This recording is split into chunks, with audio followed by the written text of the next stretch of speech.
Hatton, boxing legend, British boxing champion, you would never, back then, you would never ever, you know, you see someone like you so strong and a champion, you would never assume that you were really struggling underneath.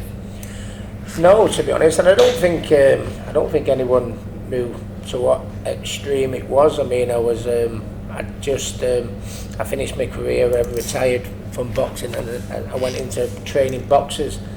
And I trained a few boxers, and I come to the gym and cracked a few smiles, and you know, and everyone thought, well, Mick's all right, you know, and everything like that. But I wasn't. You know, this was like the gym was a little bit of a smoke screen. It was a little bit of a cover, you know.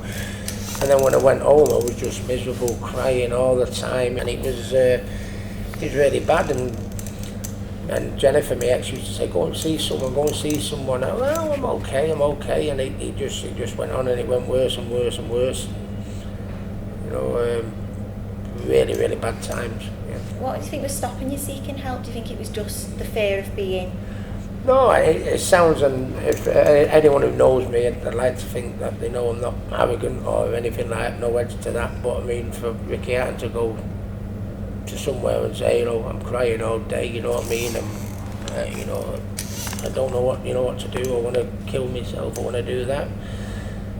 I was like, no. So you know, every time when I was in public or when I was in anyone's company, I'd be cracking a joke and telling her this and telling her that, and it was a load of bollocks, really. It was just me, you know, trying to, you know, instead of getting help for myself, people knew something was wrong with me, and I was just trying to. I felt like I was trying to help them. No, don't worry, I'm all right. Hey, tell a few one-liners, and you know. And then my second child came along, Millie, and she wasn't planned, Millie, or anything like that. But she came along, and I just thought to myself, I thought, come on, Ricky, you know, I had Campbell, who's my son, and great kid, you know what I mean. But Millie then came along, and I thought to myself, come on, Ricky, it's not about you anymore. It's about your family. It's about your kids. You know what I mean. You've got another one on the way. Come on, pull yourself together, Rick.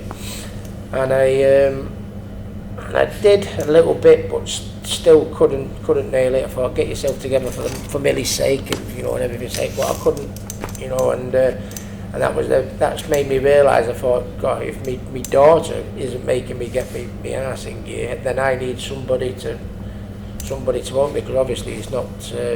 What I'm doing is not working, you know what I mean? If you know what I mean, if your child, your blood can't get you going in the right direction. So I remember I booked an appointment to go and see someone in Altrincham, and I just walked in the room, fell on my knees, started crying. I went, you need to help me, I'm going to kill myself. I said, I can't do it. I said, I can beat anyone in that ring, but I said, I can't do this. I said I've got a newborn baby. He said, that's not pulling me right. I said, I need help. And when I look back in hindsight, it's the best thing I did. I never looked back. I've got so many things to look forward to now in my life, you know. I'm every day I'm in the gym and, you know, trying to bring the next champions through and try and give them as good a life as I've got, you know, through the boxing game. I've made up with my mum and dad now. I've made up with Billy Graham. Campbell's gone professional. You know, I'm a granddad now. Sparred with Campbell, you know, for that exhibition bout. I think, you know, if I had took my life, you know, look what I'd have lost out on. You know, seeing my daughters grow up into the lovely ladies that they are doing. I'd have never seen Campbell turn professional. I'd have never been sparring with Campbell. I've made up with Billy Graham. I go and see Billy now, and we laugh about, talk about old times, and go on holidays with my mum and dad. And you know, you think the bad times are going to last forever, you know what I mean, but they don't, you know what I mean. You can turn the corner, but it's only you can do it. Boxing probably need to do a little bit more, because I mean, you have like trainer, you have your manager, you have your promoter, and you know, so you have got a team behind you, but ultimately it is you on your own, you know, that does it. And you know, I don't think like I say, having your hand raised, whether it be in front of millions or in front of a few hundred, you know, you getting in that ring one-on-one with another person, you know, it takes unbelievable courage, you know what I mean? There's so many people who say, oh, I could do a bit of football, I could do a bit of cricket, I could do a bit of acting, but you know, how many people say I could never do that game you do? So to get in there, and once you've you know, done that, it's character building. But then on the flip side, once you've got to the heights I did, and all of a sudden it's gone, it's like, I'm never going to get that feeling anymore. I'm never going to feel that way again, you know. Oh, what, you know, and it's, you know, life will never get that, but it's like fairy tale stuff. It's just, you know, end of the rainbow, you know, stuff. You know, you even to this present day, you know, you think, oh, did that actually happen? Well, you know, it did. But you've got to, you've still got the rest of your life to live. You retire at boxing when you're 33, 34. You still got to know, you know, you're not going to be lifting world titles up, but you've still got a life to live.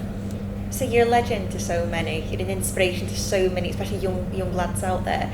What would you say to them about reaching out for what they're thinking about suicide, they're struggling with the mental? What would you say to encourage them? If there's any youngsters out there and that, you know, I mean, you need to just go and speak to someone, get it off your chest, and I'll tell you what, it's the best thing you can do. People, I don't want to say, you know, nobody's going to know, you know what I mean? If there's people there you can go and speak to. The trained professionals, yeah. If you feel embarrassed, don't tell anyone. Just go, but please go and do it. Thankfully I did it, and that's as simple as it is, and it's best thing I did, yeah.